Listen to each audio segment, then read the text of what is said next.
Estoy en el libro de Mateo, capítulo 15.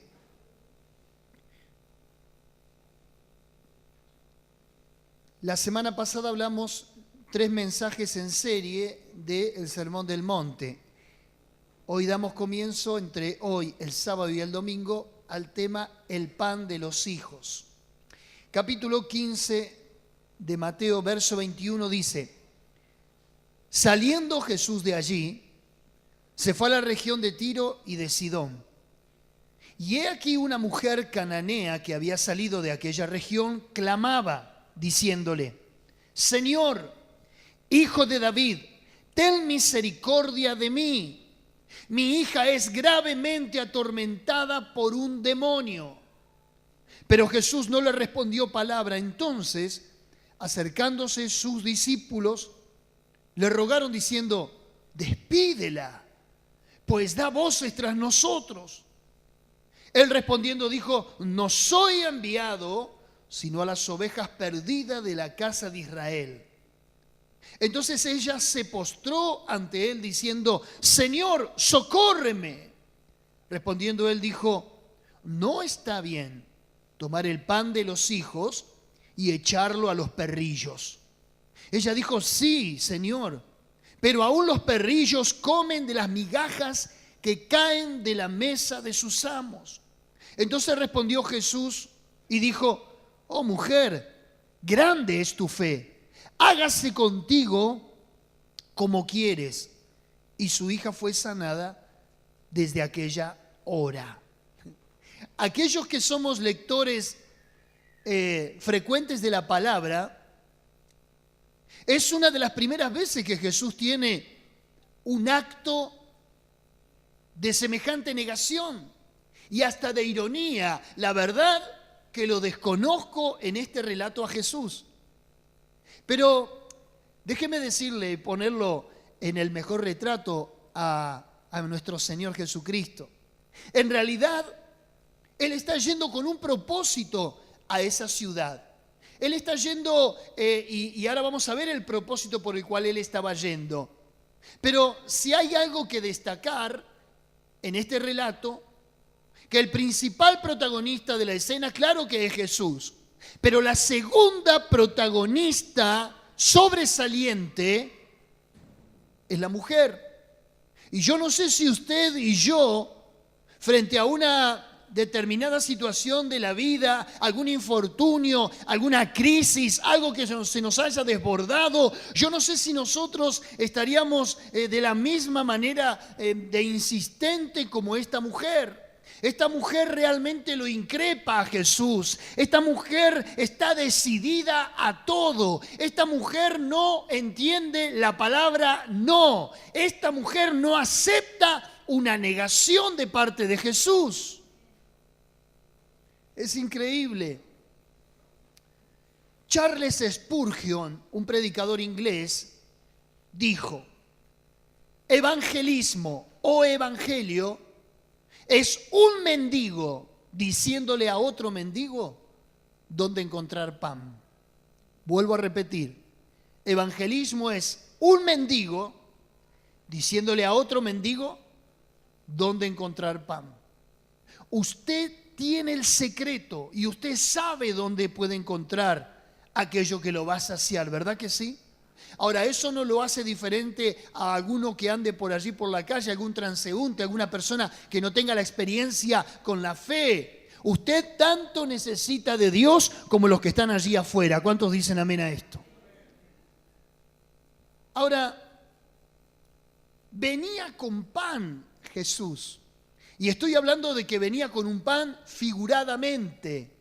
El Evangelio de San Juan dice que Jesús es el pan de vida. ¿Cuántos dicen amén? Jesús es el que puede saciar nuestra hambre. Jesús es el que puede satisfacer nuestras necesidades básicas de la vida, pero también las necesidades eternas de nuestra existencia. Ahora quiero que vea el verso 24. Mire lo que dice. Él respondiendo dijo: no soy enviado sino a las ovejas perdidas de la casa de Israel. Jesús está yendo a una ciudad que se llama Tiro y Sidón. Y en Tiro y Sidón no era una ciudad judía, era una ciudad gentil, era una ciudad de gente como nosotros, estaba fuera del contexto hebreo, era una ciudad donde había gente común y corriente. Pocos compatriotas vivían en Tiro y Sidón. Entonces Jesús está diciendo, yo vengo a esta ciudad que no me pertenece, pero vengo con un propósito. Vengo a hablarle a mis compatriotas. Vengo a hablarle a aquellos que supuestamente son del rebaño del Señor, aquellos que supuestamente son de la casa de Israel. Note lo que dice el verso 24. No soy enviado sino a las ovejas. Y Jesús no le llama ovejas a cualquiera. ¿Cuántos son ovejas del Señor? Muy bien. En el capítulo 10 de San Juan dice, mis ovejas oyen mi voz y me siguen. Estas eran ovejas, pero Jesús describe, soy enviado a las ovejas perdidas de la casa de Israel.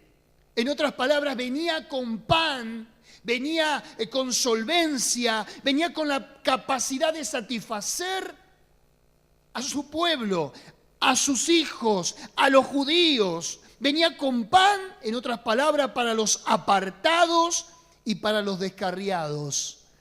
Es una pregunta que por ahí merece censura.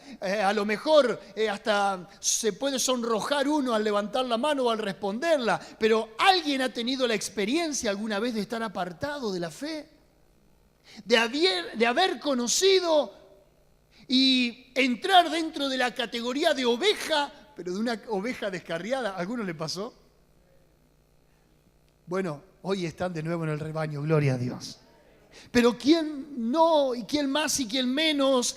Bajo alguna desilusión, bajo algún mal testimonio o bajo algún estado de depresión, uno desiste de la fe, uno sale del camino del Señor, uno se hace desertor de la vida cristiana. ¿Quién más, quién menos? Todos han pasado un momento de crisis con su fe, de crisis con la iglesia, de conflicto quizás hasta con el pastor.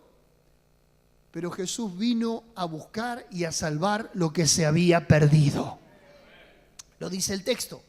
Y en eso que Jesús está con una agenda prevista, enfocado en un propósito, viene a buscar a las ovejas perdidas.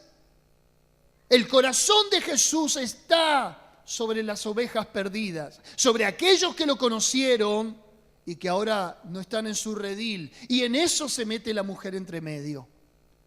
No es que Jesús está siendo irónico a propósito. No es que Jesús no quiere ser el benefactor de alguien que necesita un beneficio, sino que Jesús tiene un propósito y cuando Jesús está enfocado en algo va a eso. Entonces quiere que esa mujer no lo moleste. Ahora, eran ovejas, pero estaban perdidas.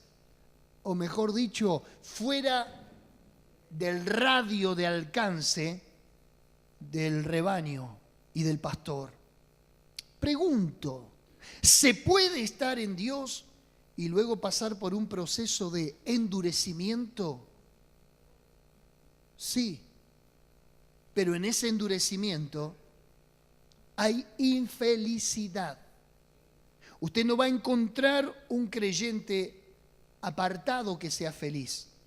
Usted no va a encontrar un cristiano que esté ahora pasando por un conflicto en su fe, que se sienta satisfecho y completo. Alguien me dijo en una oportunidad cuando estaba apartado y yo trataba de traerlo nuevamente a la fe, me dice, mirá, no sirvo ya ni para mundano, porque peco y siento culpa. Por lo menos antes me enfangaba en el pecado y en la torrantería y estaba feliz y terminaba satisfecho, pero ahora yo le dije, porque ese es el espíritu dentro tuyo que te trae convicción de pecado y que te quiere llevar al arrepentimiento. Ni para mundano sirve un creyente apartado, porque ya no encuentra placer en lo que antes encontraba felicidad. ¿Hay alguien ahí? ¿Se puede estar endurecido? Sí. Caprichosamente, endurecido, resistiendo al Espíritu Santo, pero infeliz. Mire lo que dice Romanos capítulo 11, verso 25, léalo ahí en la pantalla, no salga del texto de Mateo. Romanos 11, 25 al 29. Es interesante lo que Pablo describe. Porque no quiero, hermanos, que ignoréis este misterio, para que no seáis arrogantes en cuanto a vosotros mismos, que ha acontecido a Israel endurecimiento en parte, hasta que haya entrado la plenitud de los gentiles, y luego todo Israel será salvo, como está escrito: vendrá de Sión el libertador, que apartará de Jacob la impiedad, y este será mi pacto con ellos, cuando yo quite sus pecados. Así que en cuanto al evangelio, son enemigos por causa de vosotros, pero en cuanto a elección, son amados por causa de los padres. Uno puede estar enemistado con Dios, pero eso no significa de que ya Dios no te haya destinado para salvación. ¿Me está entendiendo? ¿Sí? Hay momentos en la vida cristiana donde uno reniega de la fe y Dios, en parte, te voy a decir algo, me atrevo a ponerlo en estas palabras, te deja, te suelta, dice, bueno, haz lo que quieras. Cuando te golpees, te vas a dar cuenta a quién tenés que volver. ¿Sí? Y es como que Dios te deja, pero no significa que Dios no te ame. Ahora, como dije al principio, en ese tiempo de endurecimiento, en ese tiempo de testarudez, en ese tiempo en donde uno contradice a Dios, sos la persona más infeliz que pueda haber sobre la tierra, porque una vez habiendo conocido la luz, ya no te sentís cómodo en las tinieblas. Ahora, mire lo que dice el verso 29, 11:29.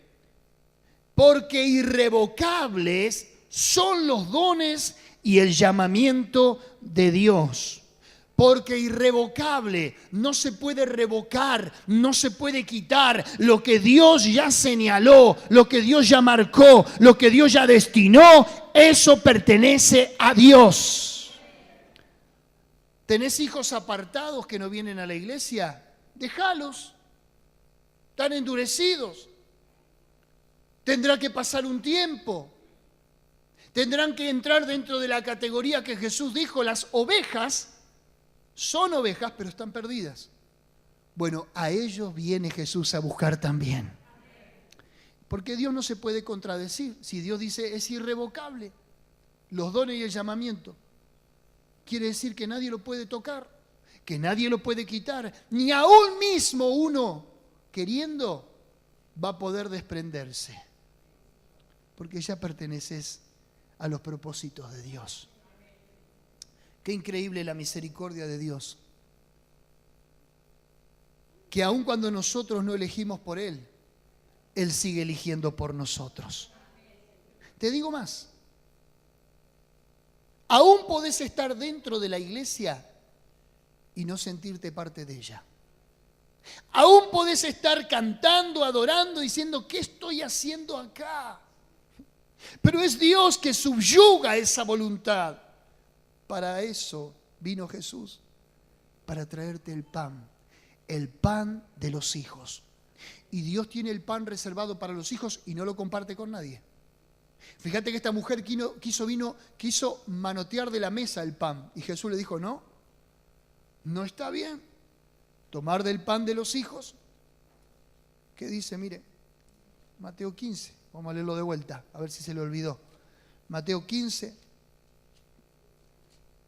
versículo 26. No está bien, diga conmigo, no está bien tomar el pan de los hijos y echarlo a los perros. Levante su manito y diga, Dios tiene mi porción reservada. Eso me da felicidad. Eso me da felicidad. Pero escuche, como dice Romanos 11, que no te dé arrogancia. Que no digas, bueno. No alardes de eso, no alardes de eso. Porque así como hoy estás en la mesa comiendo, mañana podés entrar en un periodo de crisis. El que cree estar firme, mire que no caiga. Increíble. Ahora, es interesante lo que le pasa al hijo pródigo. capítulo 15 de Lucas. No salga de Mateo, ponemos el multimedia, el versículo. Capítulo 15 de Lucas. La conocida y tan predicada parábola del hijo pródigo. Capítulo 15, verso 15 o verso 14. Rápido, ahí ponemos 15, 14. Y cuando todo lo hubo malgastado, vino una gran hambre en aquella provincia y comenzó a faltarle. Ahí está la oveja descarriada. Ahí está el endurecido. Ahí está el apartado. Jesús, que dijo: el pan es de los hijos. Diga conmigo: el pan es de los hijos. El pan nadie lo toca. Pero este muchacho altanero, soberbio, que fue y que lo increpó al padre y que le dijo: dame la parte de mi herencia que me corresponde. ¿Ahora qué le pasó? Le vino el hambre. Comenzó a faltarle, dice. Y el verso 15. Y fue y se arrimó a uno de los ciudadanos de aquella tierra, el cual lo envió a su hacienda para que apacentase cerdos. Un judío jamás iba a ser pastor de cerdos, porque el cerdo está considerado en la ley como un animal inmundo, porque come basura, rastrojo. El judío no come cerdos, usted ya lo sabe. ¿Dónde termina el altanero? ¿Dónde termina el apartado de Dios? Haciendo lo que va en contra de su naturaleza. Pero era el hambre tan grande que lo apremió. Y cuando tenés hambre haces cualquier cosa. Cuando tenés hambre le vendés el alma al diablo. Cuando tenés hambre bajás a los niveles más bajos de la moral. Y dice: deseaba llenar, verso 16, y deseaba llenar su vientre de las algarrobas que comían los cerdos, pero nadie le daba. Y volviendo en sí, dijo: cuántos jornaleros en casa de mi padre tienen abundancia de pan, y yo aquí perezco de hambre. Es que cuando te vas de la iglesia te acordás que comías bien. Es que cuando te vas del rebaño y sos como esa oveja que describe Jesús, la oveja apartada, descarriada, ahí te acordás pensar que yo un domingo a la mañana, en vez de estar lamentando y llorando, yo cantaba alabanzas a Dios. Pensar que me levantaba el lunes con otra energía, con otra fuerza, con otro desafío para encarar la vida. Y ahora ando como esa frase que dice Chaplin, que le gustaba caminar debajo de la lluvia para que nadie lo viera llorando. Te andás ocultando en la vida. Andás como un mendigo. Andás queriendo tratar de emparchar la vida, poniéndole remiendos de vestido viejo a un vestido nuevo que te dio el Señor. No podés estar mendigando el pan allá afuera cuando acá adentro hay pan para los hijos. En otras palabras, deja el pan del chiquero que no te sacia, que no te llena, que no te nutre, que no te alimenta, que te lleva a la perdición, y busca el pan en la casa del Padre. Ahora, qué interesante. Mateo capítulo 15, versículo 22.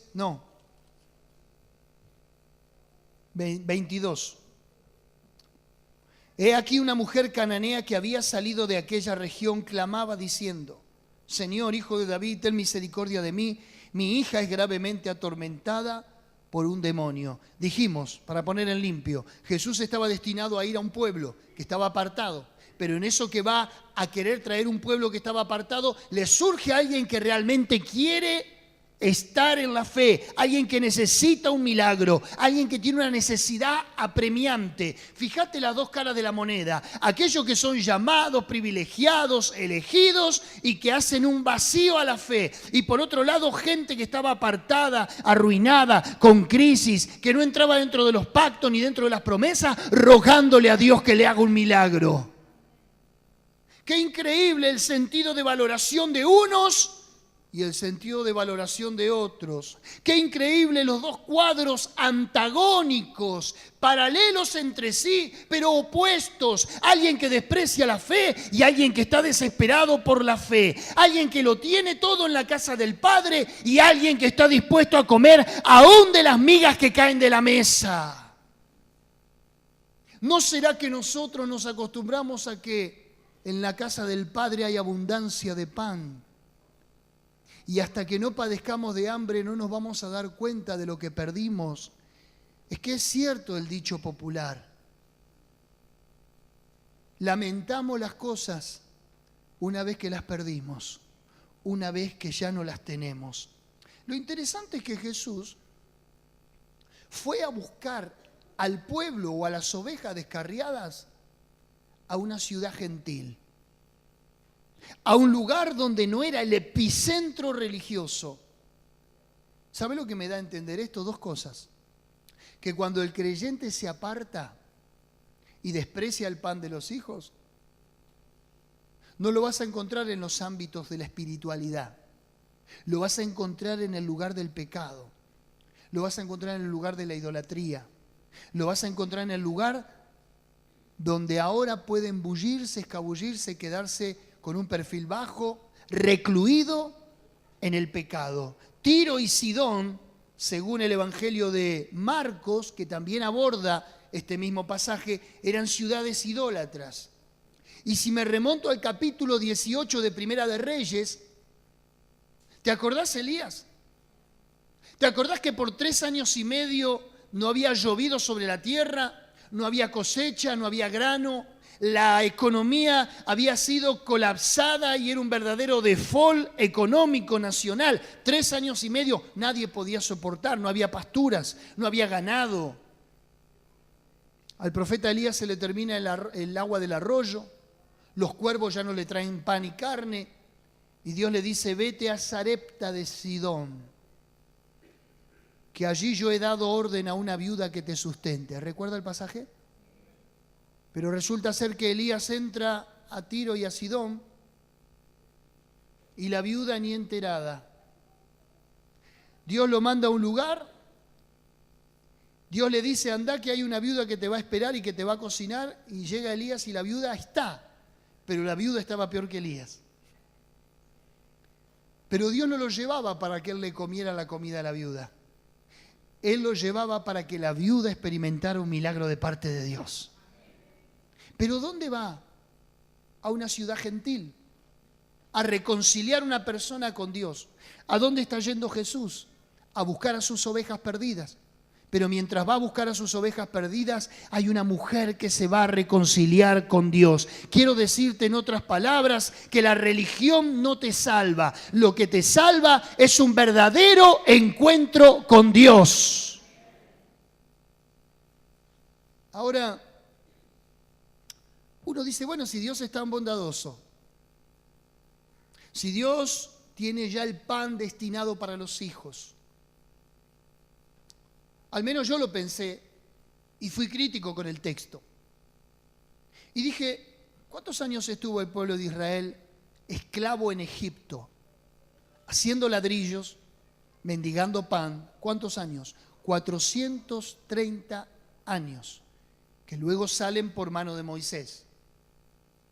Si no leyó la Biblia, al menos vio la novela. Yo dije: ¿por qué Dios no lo visitó con pan? Qué milagro y qué abofetado hubiera sido para Faraón. Dígame si no. ¿Le podemos dar ideas a Dios? ¿Por qué los tuvo que sacar al desierto para darle el maná del cielo? ¿No se lo preguntó? Yo sí. ¿Por qué los hace transitar 40 años y le da pan del cielo, maná? ¿Por qué no se lo dio en Egipto? Faraón hubiera dicho: mirá, su Dios. lo visita, lo bendice, lo prospera. Si en Egipto tenían hambre, si en Egipto también eran hijos o no, ¿por qué no les dio maná entonces en Egipto? Porque Dios no te dará lo divino mientras estés en lo inmundo. Dios no te dará lo divino mientras estés en lo inmundo. Dios no te va a dar el milagro mientras estés apartado en tierra ajena. Verso 26. El pan de los hijos. Verso 26. Respondiendo él dijo, no está bien tomar el pan de los hijos y echarlo a los perrillos. La prioridad la tienen los hijos de Dios. Somos los primeros en la agenda de Dios. A la hora de bendecir, ¿a quién bendice primero Dios? Poneme Gálatas capítulo 6, verso 10.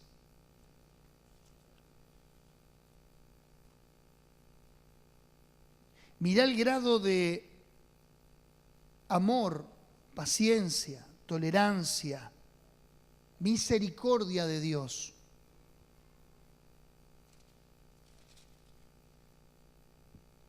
Gálatas 6:10. Así que, según tengamos oportunidad, hagamos el bien y mayormente a los de la familia. ¿Quién tiene prioridad en la agenda de Dios? La familia de la fe. ¿Para quién está destinado el pan? Para los hijos. Pero cuando los hijos lo desechan, el pan no se pone duro. Dios va a bendecir, como en el caso de la mujer, una gentil, una idólatra, alguien fuera del rebaño, que estaba dispuesta aún a comer las migas que caen de la mesa de la bendición de Dios. ¿Qué grado de responsabilidad que tenemos? Así como tenemos privilegio, también tenemos responsabilidad. El pan que te da, ¿sabes lo que es? La posición que Él te otorgó como hijo.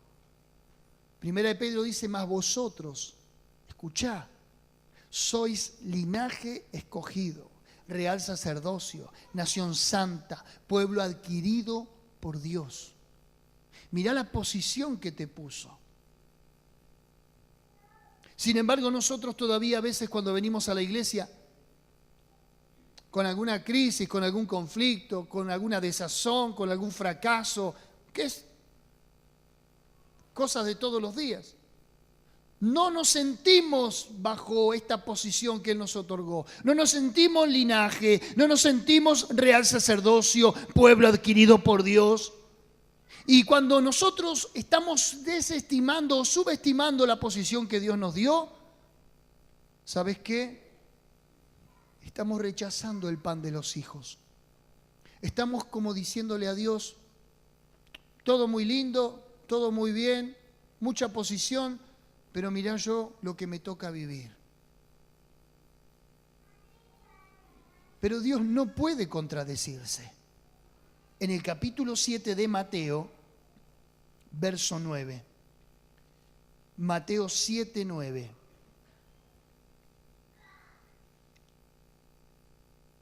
Dice, ¿qué hombre hay de vosotros que si su hijo le pide pan, le dará una piedra? ¿Hay alguien acá? Si tu hijo te pide pan, ¿le das una piedra? Jamás. O si le pide un pescado, ¿le dará una serpiente? Pues si vosotros, siendo malos, sabéis dar buenas dádivas a vuestros hijos, ¿cuánto más vuestro Padre que está en los cielos dará buenas cosas a los que le pidan? En otras palabras, ¿sabés por qué hay veces te morís de hambre aún en la casa de Dios? Y no estoy hablando del hambre físico, Estoy hablando del hambre espiritual, estoy hablando de sentirte pleno, estoy hablando de sentirte en paz, estoy hablando de disfrutar la posición que Dios te dio. ¿Sabés por qué hay veces estás raquítico aún en la casa de pan, mientras otros se sacian, mientras otros comen, mientras otros tienen placer en la presencia de Dios? Porque no le pedís a Dios, porque si vos le pedís pan, Él no te dará una piedra. Y yo considero que Dios es mejor Padre que cualquiera de nosotros aquí, ¿verdad que sí? Ahora, en el capítulo 4, y con esto voy redondeando, de Mateo también, ¿cuántas veces menciona el pan Mateo? Interesante, porque es el pan de los hijos.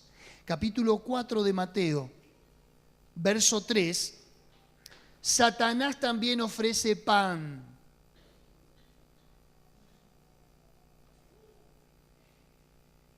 Capítulo 4, verso 3 de Mateo. Y vino a él el tentador. Y le dijo, si eres hijo de Dios, di que estas piedras se conviertan en pan. ¿Sabe lo que está haciendo acá el diablo? Le está poniendo en tela de juicio su identidad. Que dude de lo que Dios le dijo que es. ¿Hay algún hijo de Dios acá? Levante la mano, diga, yo soy un hijo de Dios. Entonces Satanás, mirá qué astuto que es. Que cuando vos estás enfermo, te dice, ¿no sos hijo de Dios vos? Que cuando andás mendigando para la SUBE porque no tenés ni para viajar, ¿qué te dice el diablo? ¿Y la iglesia? ¿Cómo no es que los hijos de Dios prosperan? ¿No te pasa eso? Vos ponés ese susurro y ese pensamiento en primera persona y vos decís, no tengo que pensar así. Pero es que no sos vos el que piensa así. Es Satanás que se viste detrás de tu intencionalidad, detrás de tus crisis, detrás de tus desconformidades. Y es tan astuto y como es un espíritu te susurra y vos estás bajo esa influencia de la incredulidad y te dice, ¿cómo no sos hijo de Dios? Si eres hijo de Dios, ¿por qué te pasa esto? Si eres hijo de Dios, ¿por qué te pasa lo otro? Él sabía que a Jesús lo estaba apremiando el hambre. Él sabía que Jesús tenía hambre físico. Y el hambre físico también provoca depresión, el hambre físico también provoca cansancio. Los niveles en la sangre de los componentes vitamínicos, el sistema inmunológico, todo baja, las defensas bajan. Y cuando uno ayuna y cuando uno está en un grado de confrontación espiritual, uno también se debilita. Y ahí es donde el diablo viene y te dice, ¿no sos hijo de Dios? Al mismo Jesús, Satanás le quiso cambiar pan por piedras o piedras por pan. Capítulo 4, verso 3, vino el tentador y le dijo, si eres hijo de Dios, di que estas piedras se conviertan en pan.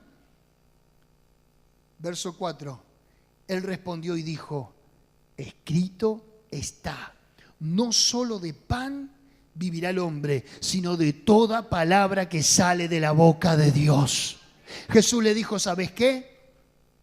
Es cierto que tengo hambre, pero no voy a llamar a lo que no es, no voy a llamar a la inmundicia, no voy a llamar a que me sacien las piedras, porque el hombre no solamente vive de lo físico, de lo material, de lo que necesita en su cuerpo, sino que el hombre también se alimenta del pan de Dios, que es su palabra. Amén, amén y amén.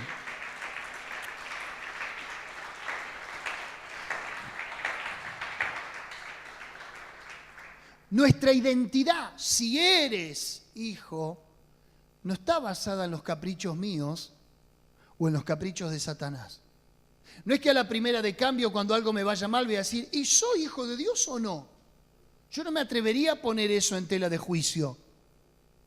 Si Dios me dijo, sos mi hijo, yo te adopté por medio de la sangre de Jesucristo, me justificó, me perdonó, me eligió, me restauró, me reivindicó. Me sacó del lodo cenagoso y me puso en los lugares de príncipes, dice el Salmo. ¿Cómo eso? Si eres hijo, yo soy hijo y las circunstancias no cambian mi identidad. Las circunstancias no cambian mi ADN. Mi código genético, por más que a mí me vaya mal, responde al código genético de mi padre terrenal. ¿Me estás siguiendo? Cambia tu sangre, cambia tu familia, se rompe ese vínculo genético por una crisis. No. Entonces, por más que vos pases un momento de prueba, de desierto, de hambre, de dificultad, vas a seguir siendo el Hijo de Dios.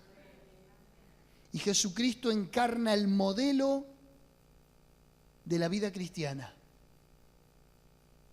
Porque Jesucristo aquí está bajo los rigores de la naturaleza humana. Tiene hambre, es tentado. También lo ataca Satanás. Pero Jesús es el prototipo del cristiano espiritual que aunque viene el tentador a ofrecerle todo, él está fortalecido en Dios. El profeta Habacuc dijo, aunque la higuera no florezca, y aunque en las vides no haya fruto, y en los corrales no haya vaca y no haya mantenimiento, con todo me alegraré en Jehová, el Señor de mi salvación, el cual hace mis pies como de ciervas y en mis alturas me hace andar. Puede faltar todo, pero yo sigo siendo un hijo de Dios. Satanás ofrece piedras, Dios ofrece pan. El pan de los hijos. Cierro diciendo, la mujer estaba asombrando a Jesús, porque Jesús dijo, verso 26, no está bien tomar el pan de los hijos y echarlo a los perros. Y ella dijo, sí, Señor, pero aún los perrillos comen de las migajas que caen de la mesa de sus amos. Hoy no sos como esta mujer que va a comer de las migas. Hoy sos de los hijos que tiene el pan en la mesa. Comelo. El ser hijo no importa la necesidad que estés atravesando. Nunca podés poner en tela de juicio quién sos en Dios por una enfermedad o por una falencia, ni aún por un pecado. Porque ¿qué dijo Jesús? Vine a buscar a las ovejas perdidas de la casa de Israel. En la agenda de Dios, los apartados están primero.